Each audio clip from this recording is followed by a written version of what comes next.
Sebelumnya perkenalkan kami dari jurusan akuntansi Universitas Lampung, izin wawancara tentang job order costing ke Pak Tito. Jadi sebelumnya perkenalkan saya Reva Agustina. Saya Karina.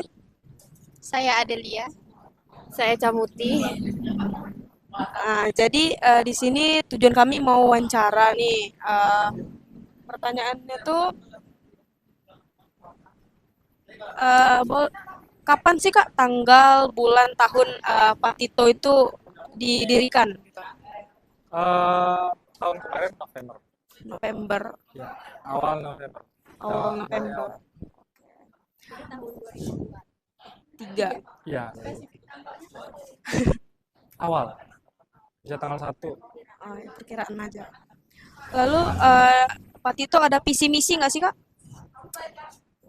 Ada. Kami fokusnya untuk sekarang visi misinya untuk mengembangkan supaya bisnis kami bisa diterima di konsumen, terutama kalangan anak muda. Dan memperbesar bisnis kami ke depannya biar menjangkau banyak konsumen. Lalu apa sih Kak yang membuat Pak Tito ini beda dari UMKM lain yang mana kan sama-sama di industri makanan gitu, sama-sama jual mie ayam juga gitu sama yang lain gitu. Apa sih bedanya gitu? Iya. Ya, untuk kelebihannya sendiri itu sebenarnya kita hanya bermain di tingkat kepedasan. Kalau dia mie ayam biasa, ya kan kadang-kadang nggak punya turning point-nya, maksudnya poin utama mereka basicnya nggak ada kayak kita. Kita jual mie ayam pedas gitu.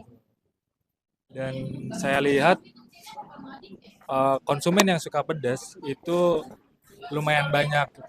Pangsa pasarnya besar sekali. Jadi saya memadukan em, kuliner mie ayam dengan konsumen yang suka pedas. Akhirnya saya buatlah mie ayam pedas gitu. Kalau untuk kelemahannya tersendiri itu ada nggak sih Kak kayak keterbatasan sumber daya, kayak modal atau tenaga kerja gitu? Tentu ya untuk seperti bisnis yang pada umumnya yang baru mulai itu keterbatasannya pasti banyak. Yang pertama yang udah disebutkan tadi modal, SDM, ya kan. Kemudian manajemennya banyak lah. Tetapi seiring berjalannya waktu kami juga ingin menghilangkan atau meminimalisir kekurangan-kekurangan tersebut gitu. Misalnya dengan peningkatan kualitas SDM kan, meraih pemodal-pemodal di luar sana biar bisa kami jadikan investor seperti itu untuk menutupi kekurangan modal kami. Untuk Pak Tito sendiri itu ada nggak sih Kak kayak collab sama bisnis lain gitu buat ngebantu dia bisnisnya makin gede gitu?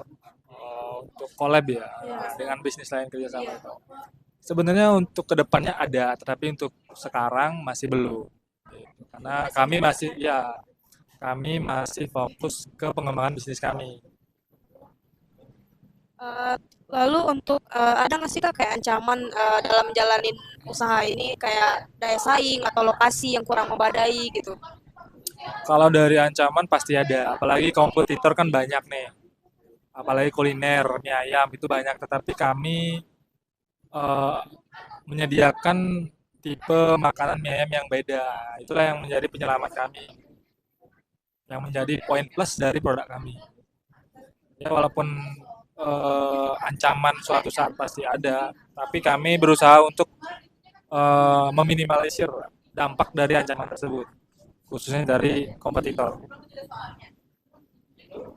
Oke, selanjutnya bagaimana sih Pak Tito ini menghitung biaya untuk setiap pesanan mie ayam gitu? Itu pakai metode apa gitu Kak? Pipo atau Ya, itu atau ini rata-rata timbang? kami sebenarnya nggak pakai banyak metode atau Vivo atau first in first out gitu nggak, tapi kami pakai metode HPP aja. Jadi berapa yang kami jual HPP-nya berapa persen seperti itu, atau harga jualnya 50% lebih mahal dari APP gitu. Seperti itu. Oke, selanjutnya biaya yang biasanya dikeluarkan untuk sehari ini memproduksi mie ayam ini kira-kira berapa Kak? Kayak bahan-bahannya, terus kayak listrik, penggunaan biaya tenaga kerjanya, terus gitu. Untuk sehari itu beban produksi kami atau biaya produksi kami itu ada di kisaran 1 juta sampai 2 juta sih untuk saat ini dalam satu hari. Itu sudah termasuk include listrik, karyawan segala macam. Oke, Pak Tito ini mencatat semua biaya pembuatan mie ayamnya setiap kali ada pesanan atau di sehari gitu pencatatannya Kak? Iya, kami kalau untuk catatan jual beli kami ada sistem kasir. Jadi setiap transaksi kami catat berapa keluar, berapa masuk. Kemudian untuk biaya produksi yang setiap harinya kami keluarkan juga ada pencatatan, ada pembukuan gitu. Eh, Selanjutnya, apakah Pak Tito ini mencatat biaya untuk setiap pesanan? Misalnya kan di sini ada mie ayam dan es gitu. Apakah itu tuh dicatat dengan berbeda apa digabungin Kak gitu? Karena kami udah pakai kasir, software kasir, jadi kami bisa mencatat semuanya menjadi satu, tetapi di sana ada bagian-bagian yang memang produknya dipisah kan, jadi kami mudah untuk menghitung. Tetap dia dijadikan satu. Oke, selanjutnya, bagaimana sih Pak Tito ini mengetahui berapa biaya yang dibutuhkan untuk membuat satu mie ayam itu? Kayak modalnya berapa untuk satu mie ayam? Tentunya dari awal kami sudah menghitung biaya pembuatan produk atau katakanlah HPP. Berapa yang kami butuhkan, berapa yang kami keluarkan untuk setiap produk yang kami buat. Sudah dihitung kok.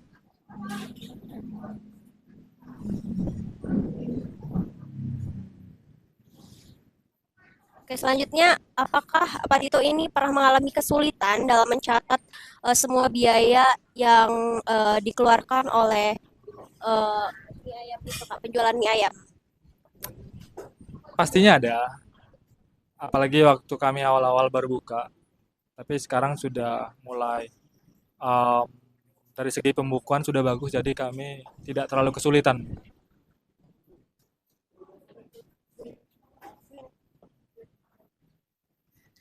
Oke, selanjutnya berapa sih biaya operasional yang digunakan untuk memproduksi eh, dalam sehari gitu Kak?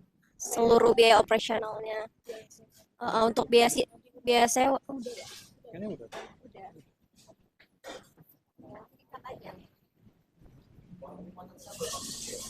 Oke, selanjutnya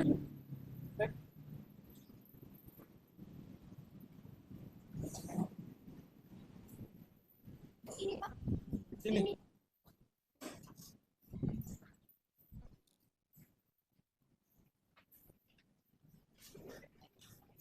Oke, selanjutnya bagaimana sih Pak Tito ini menghitung labanya berapa persen untuk menghitung labanya itu kayak itu dihitung dalam per hari atau di dalam per bulan gitu Kak?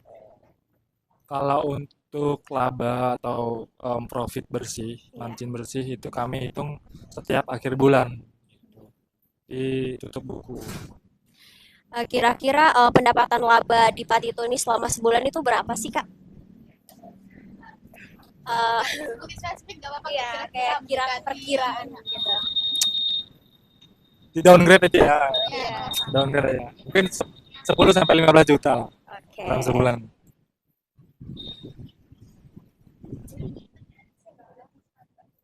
Susah nih kalau udah laba-laba.